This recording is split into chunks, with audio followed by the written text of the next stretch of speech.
Okay, look. This is not going to become a rant channel. I promise you, this is not going to become a rant channel. I do not want this to become a rant channel. And also, I know this is IGN. I know this is an article from, what does it say, updated May 1st, posted April 28th. This is an old article. This is old news. This is an old subject, in a sense. But, so, like everyone else, I've noticed, again, like everyone else, that despite this year being maybe the best year for video games ever in terms of quality titles releasing, certainly one of the best years for video games ever, there's been a whole lot of people getting fired at the end here. And I'm recording this, probably going to be posting it a day after the whole 3D Realms having, I don't know, half their staff laid off or something like that. The latest in a long line of bodies that Embracer is leaving, although, like I said on Twitter, and like a couple of other people have said, don't be blaming just Embracer for this. I'm not going to say much more, but like, there's another trail of bodies that goes back more than a decade, from other management involved in that absolute garbage dump of a company. But anyway, so again, I know this is old news. I know this is a IGN article and lol IGN and everything, but like, this is not sustainable. And I know that seems like obvious, like of course it's not, but no, seriously, this is not sustainable. Like, this amount of money being this amount of money, this amount of resources, and the amount of emotional, mental, and financial abuse going on with people to make games happen, to make AAA games happen, there is no way this can keep going, and it shouldn't keep going. This is kind of the point that I want to make. That I think, like, a lot of people have been saying this isn't sustainable, and and it's nothing new. Like, I have nothing new to add to that. But what I want to say about this is that this is all a symptom. And no, this is not going to be one of those annoying social media rants about like this is all late stage capitalism or bullshit like that. I don't know anything about economics. I don't know anything about politics. I am a stupid man who makes little video games in his not really bedroom. I have an office now, but point is, this is a symptom of something, and that symptom is us all kind of collectively allowing our industry to chase this golden calf, to flap its little Icarus wings up to the sun, of this idea that you make immersive you make immersive, captivating experiences by throwing more money, more resources, and more effort at things. I know it sounds like a bit of a reach. I know it sounds like I'm fine, but I'm serious about this. Like, I don't think there is any reason now in 2023, almost 2024, when it is easier than it has ever been for one or two people to sit down and make something that looks nearly like what you can make for over a billion. I don't think there's any reason to be spending this sort of money or these sort of resources on any game. I genuinely do not think that. And this is not like, I'm not going after people who work in AAA, people who work on these sort of games. I'm not going after people who play these games. Like, that's not what this is about.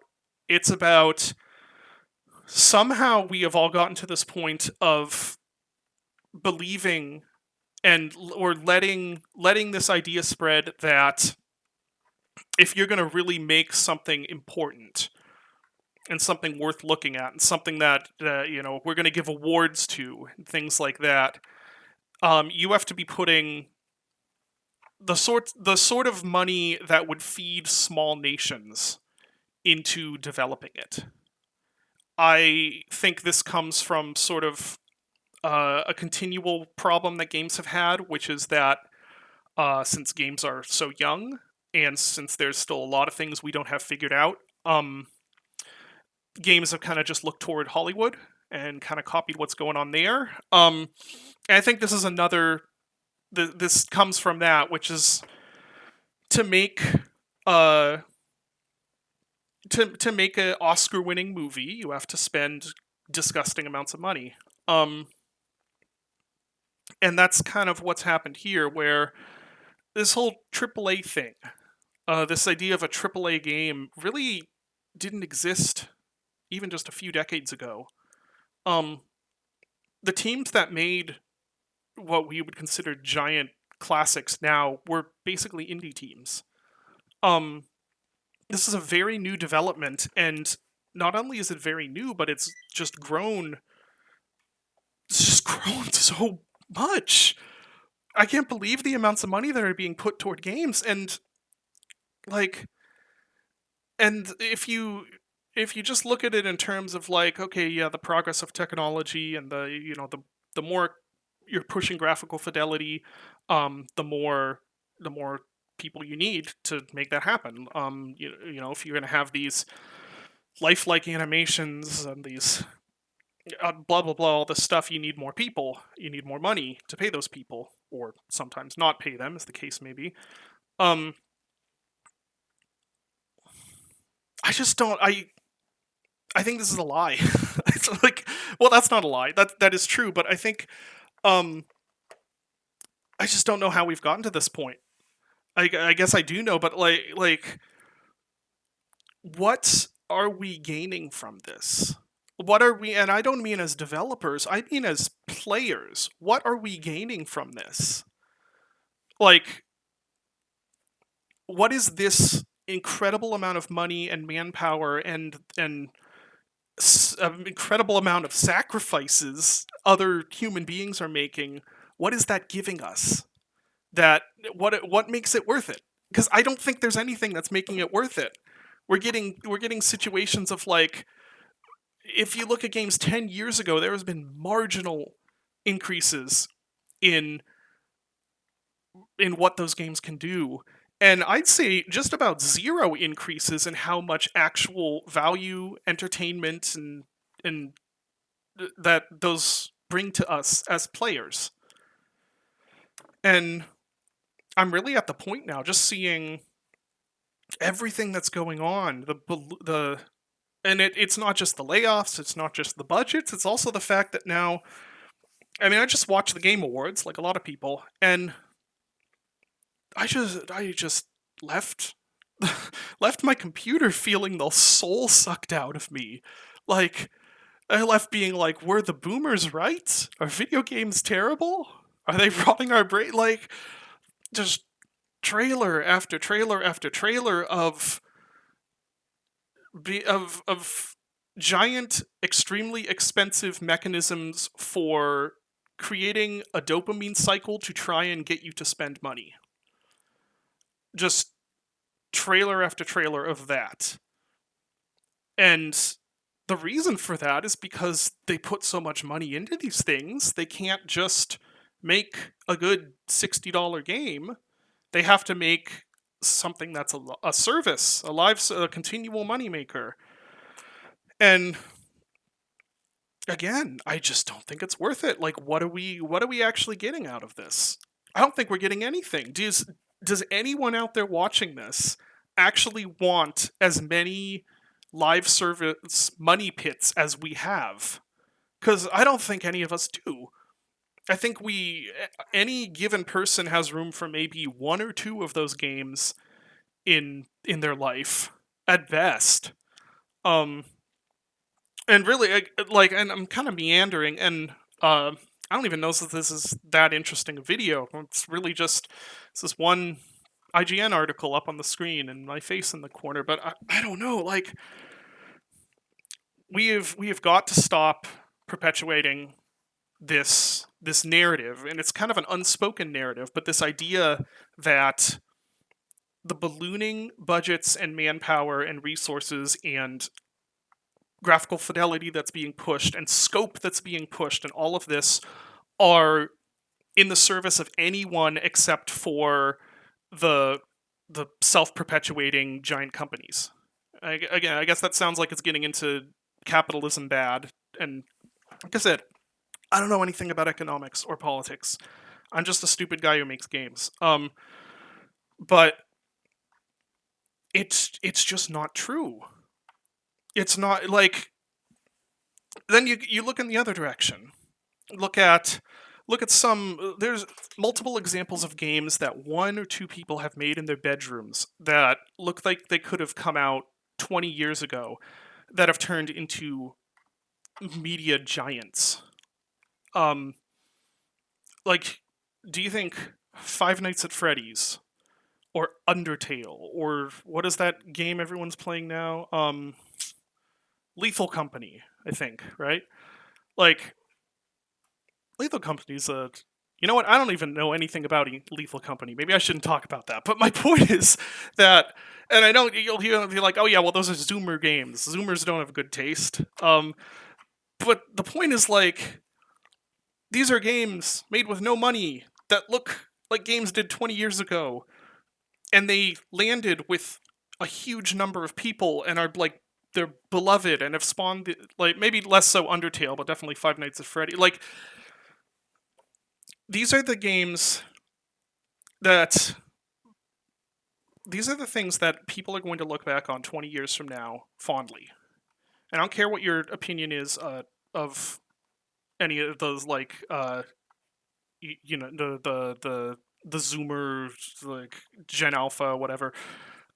Like, in 20 or 30 years, those are like the stories and experiences that people are going to remember. Like, people who remember Fortnite and the good times they had with friends in Fortnite or whatever, remember that stuff. But I guess my point here is that, again, I'm getting back to this idea of, like, I really think we all collectively, we need to like step back and look at this, look at the industry, our industry, and be like, what are we gaining from this? And I really feel like we have gone beyond the plateau. We have gone beyond the plateau of diminishing returns at this point. And the push is still there to make things bigger, make things more expensive, make things crazier, more complex. And the reality throughout human history is, like, this is going to sound like a completely out of nowhere example, but I don't know, it relates in my head. So the most renowned, beloved storyteller maybe in history at this point would be William Shakespeare, who was one guy who wrote plays for the masses, for the blue collar, workers, had to perform them in the red light district because they were considered kind of grungy and not really socially acceptable. And those were actors in limited costume with limited sets on stage that, again, like, blue collar working class people were watching at a distance. And those are some of the most beloved and renowned stories that our culture has created. When you think about it in terms of that, and that's not the only example of that, if you look at the stories that we actually collectively remember and value over more than just a few years, these are stories and experiences and any of that stuff, they didn't require the income of small nations to make happen. They didn't need for, I don't know, that the animation of the muscle woman caving in a guy's head with a golf club to be as realistic as possible. And I guess, yeah, this is all real rambling. And like I said, this is not going to become a rant channel. I hope, but I guess what I just want to get across here is like, no one listening to this is going to go out and be able to change a damn thing about this reality. And I'm not going to be able to change a damn thing about the situation the video game industry is in. But people listening to this can go out and choose to not believe that idea, if that makes any sense. I think as indie developers, despite the fact that I would say players and indie developers have an immense amount of understanding compared with any other creative field, and most of the players that actually matter to us as indie developers, really value indie games, and they value games that don't need to look like hundreds and hundreds of people worked on them, and don't need to have the best animation, and don't even need to have really any budget to speak of. And they do that because in general, humans don't actually care about any of that fluff. It's cool to sit down and play something or watch a movie or something like that and have and be like, oh my gosh, that's so impressive what they're doing, like the technology on display, the visual fidelity, all of that. That's cool, but people don't actually care that much about that. No matter what random people on the internet say about like, oh, this needs to be perfectly realistic or it breaks my immersion or things like that. The reality is, for most of human history, we have told stories, and games are a form of storytelling. Even games that don't really have a narrative to speak of, or don't have a very strong narrative, are still, that experience you're going on is its own story. That's another subject. But the point is that we have always valued things not for the amount of money or effort or manpower that went into them, but we've always generally been able to look below and care about what's actually there, the meat of what's actually there. Because, and this is why I don't think AI art is ever going to take off in the way some people say it will. When people look at creative works, what they really want to see is another human being underneath. In storytelling terms, that's them connecting with the characters often, but people don't. I'm just repeating myself. I don't think people care about this fluff, and if anyone watching this can take anything away here, it's that it's not about stop playing AAA games. It's not about stop working on AAA games. It's not that. It's that I think we can all say no to this idea that things can be made better and more valuable and more important to our industry by throwing more at them.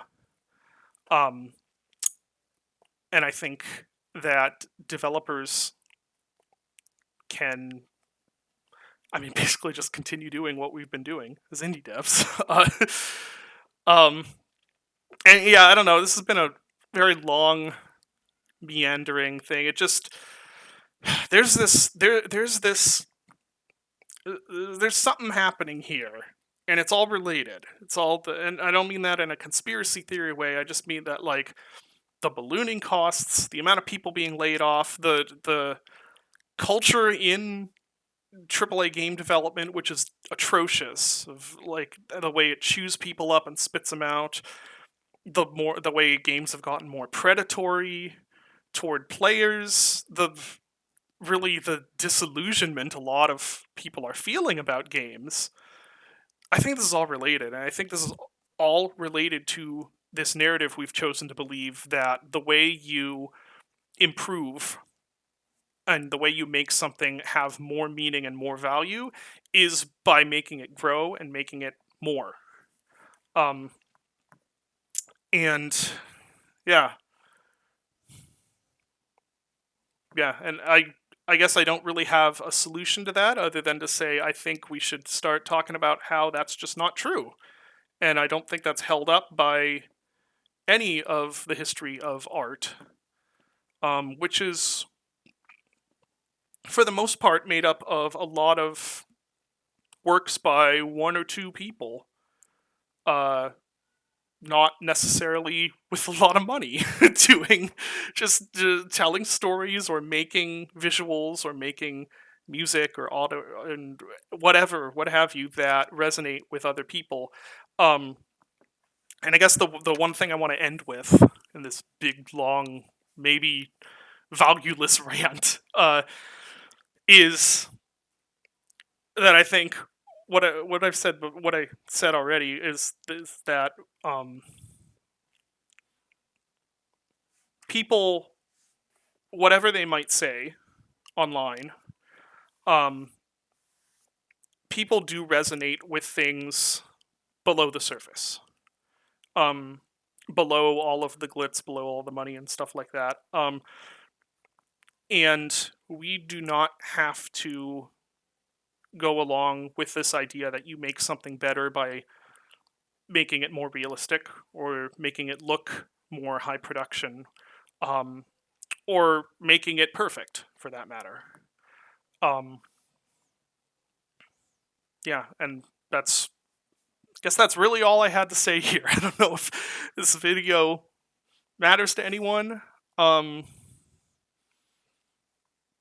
yeah, but I'm gonna put it out there and I guess just see. That's just something I've been thinking about. This is all stuff I've been thinking about, and there's no real organization to it. It's just, it's been weighing on me, especially with recent news and stuff like that. I want to say that I know several people who worked at 3D Realms. Um, and I know how good they are at what they do, and that you could take 3 or 4 of those people and make a really damn good game with those 3 or 4 people. I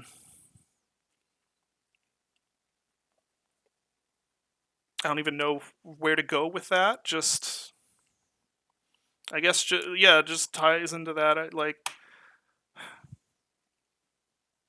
you could take just a few of the people who are ground up and fired en masse from these massive studios and make something incredible.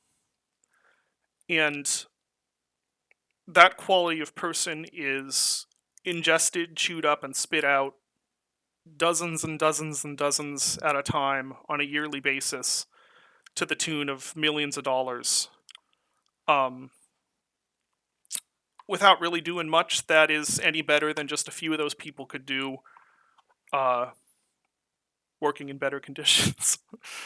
um, that's about all I have to say on that. Thank you for watching.